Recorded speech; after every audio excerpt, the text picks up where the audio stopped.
Hi, it's a H16027 Business and Corporate Law, and my student ID is SSP8017, and the two more student IDs that we have group presentation. So EIN8080 and NXX2047. So today I'm talking about the liabilities of swimming pool and what the issue, what the scenario, and what the conclusion for that one, and same also showing the liabilities for the company and what the rules and regulation we have for that one, and what the law and principle are going to use for that scenario. So here I'm talking about the can the company sponsor for a swimming pool to be held liable for the act of Martin. To identify the liabilities for the company, it sees that the law of tort can be used for as per the this law, which has been explored by Abraham 2017.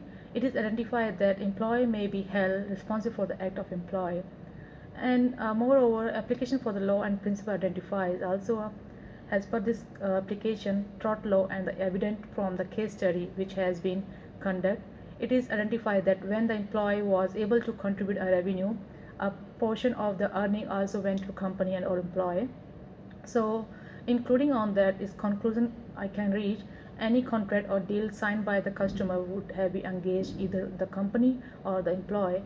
Hence the contract is formed between the company or employee presenting the employee owing to which, and any breach through act employee or company can be held against the company employee, and company therefore is accountability for the company is established.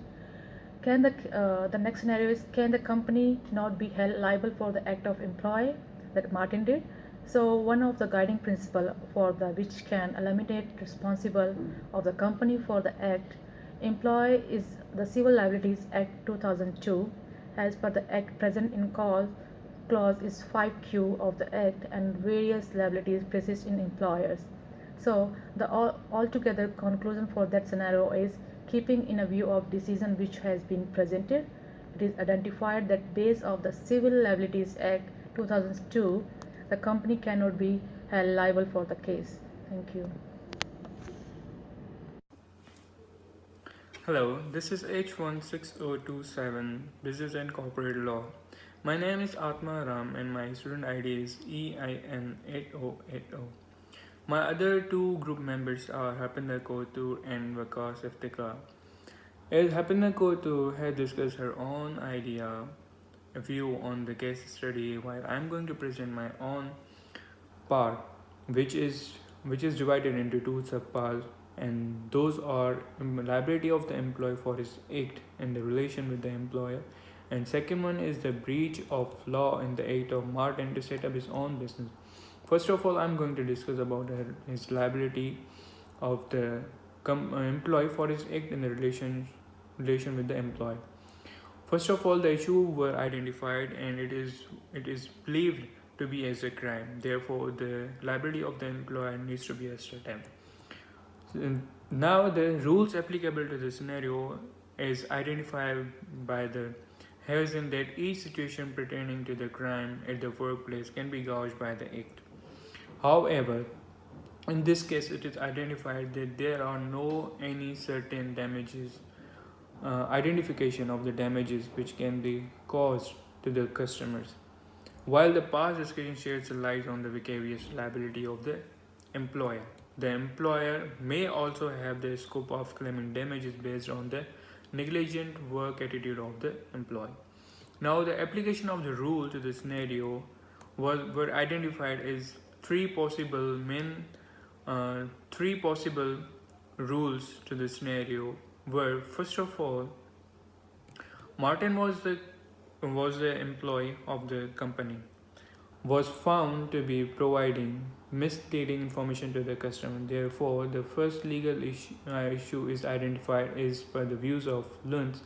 This fall under the segment of negligence of duty. Secondly, the case study also established that the employee was not actively involved in the construction of the swimming pools. Hence, it is observed that the Martin did not inspect the construction of the pool. That's why the constructed swimming pool was totally different from the original pool proposed. Thirdly, it could be that complete case of fraud, because Martin did receive the payment from the customers and did not deposit into the company's account. Therefore, it could be the case of fraud. Hence, the conclusion could be that there are two accounts of negligence of duty, and the Crime Act of 1990 can be applied to claim damage from the Martin. The second one, the breach of law in the act of Martin to set up his own business. The issue was whether the Martin can establish the business or not under the same employer name. The rules applicable to the case, it is identified that the Martin was an employee of the swimming pool. However, through this employment, he was interacting with the customers on behalf of company's name. The idea of setting up his own business was concurrent at this time. Keeping in the observation and consideration that the employee cannot construct the business. However, if it is establishing his own business, it would consider as a criminal law. Now, the application of the rules, that the rule presented above can be applied to the scenario where it is identified that the existing employee cannot set up his own business under the same domain. Hence, it is concluded that the Fidelity Act and the Crime Act of 1990 can be applied to this case. Thank you so much. Hi, this is Waqas Iftikhar having student ID NXX2047. Here we have the second part of our presentation, which is a case study on a company which name is Borsida Builders. Firstly, I'm going to introduce about the company, then we will have some rules which are applicable based on scenario, and finally we will conclude it up. So we are going to introduce the company. Borsida Builder is a private limited company which have 5 directors to the management of the company. It has also been identified through the case that study that the 2 directors, namely Mikhail and Zaid, are working directors, where the Laichi is an accountant, Vanessa is an MBA and engineer, and Sergi is the brother of Laichi and has also a medical condition, so that's why he can't attend the board meetings. So after that, we have some issues which are identified from the case. The first issue is which is identified pertaining to the board of management of the Borsida is seen Vanessa has been also participating in providing advices and business decisions in his brother design company, although she was working in this company, but she was also helping her brother who have the same company. The second issue which is notified is the manner in which an accountant who is also a board member has proposed the idea which was rejected. Hence he took the idea to another company which accept the same and has been received 10% of sales made by other companies using his idea. So the third issue which is evident in the manner is which the board of management has permitted the company to trade irresponsibly, keep in view the financial risk and current situation in consideration. And these are the 3 issues which we have identified from the case study. And if we talk about the rules which are applicable on based on scenario, we will keep in view that the 3 scenario and issues which have been presented above, it is identified that the different rules and regulation remains applicable to the scenario. Overall, in general and corporate statutory law can be applied a different section from section 108 till section 191 can be applied to this case. And then we have a brief same in like applicable rules which are care and diligence, duty of action in good, justified use of position, justified use of information, disclosure of interest, and justification of information. Then we have application of rule to the given case.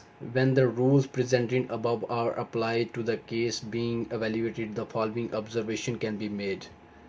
The first one is Vanessa as a board member has breached the duties in term of care and diligence.